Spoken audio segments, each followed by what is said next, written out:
Donc aujourd'hui, c'est vrai qu'à l'heure où on parle, il doit exister plus d'une dizaine de milliers de crypto-monnaies, c'est beaucoup. Toutes ne se valent pas.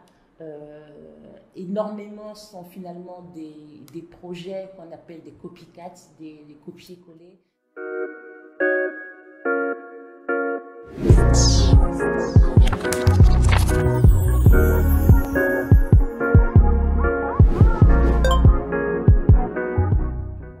Il faut savoir que pour les blockchains, la plupart des blockchains, pratiquement toutes, le code est open source, donc un logiciel libre. N'importe qui peut aller copier, mettre le nom qu'il veut et ça devient une crypto-monnaie. Donc c'est pourquoi on a finalement une palanquée de crypto-monnaies. Après, il y a de plusieurs catégories. Il y a une première catégorie qui sont les crypto-monnaies comme le Bitcoin, qui sont portés par une équipe de développeurs qui ont une vision, un projet, qui ont publié ce qu'on appelle un livre blanc, un white paper auquel on peut accéder, qui, quand on regarde sur GitHub, qui est finalement la référence pour l'hébergement des codes pour les développeurs, qui ont régulièrement des mises à jour. Donc celles-là, finalement, elles ne doivent pas dépasser une cinquantaine, voire une centaine, et encore je m'avance. Donc celle qui apporte vraiment une force, une proposition de valeur différente à ce qui existe déjà.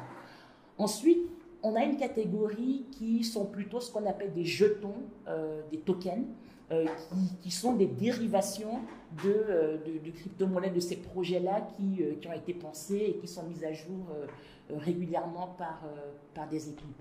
Et il y a l'immense majorité, je vais dire 99,9% de ces crypto-monnaies qui sont des scams. Donc il faut faire très attention parce que quand on a une innovation technologique comme ça, quelle que soit l'innovation, malheureusement, il y a toujours des gens mal intentionnés qui essayent d'abuser de la naïveté des autres pour pouvoir s'enrichir.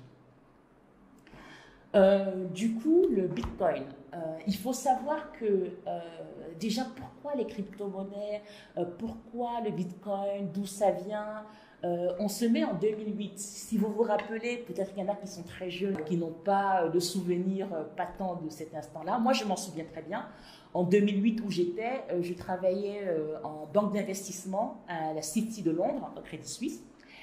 Et déjà en 2007, on voyait des remous, des tressaillements sur le marché financier et on se rendait compte qu'il y avait un niveau d'endettement des sociétés, un niveau de liquidité présent sur le marché qui annonçait déjà les prémices d'une crise.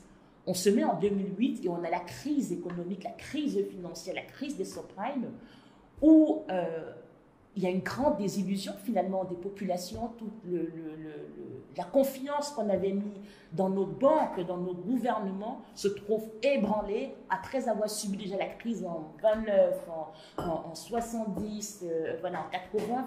Les cycles se répètent et il y a des personnes qui avaient déjà commencé à bosser sur un système alternatif à ce système bancaire centralisé qu'on appelle les cypherpunks.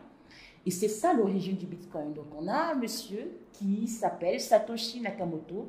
On ne sait pas si c'est un homme, une femme, un groupe de personnes qui en 2008 publie un livre blanc que je vous recommande d'ailleurs d'aller lire.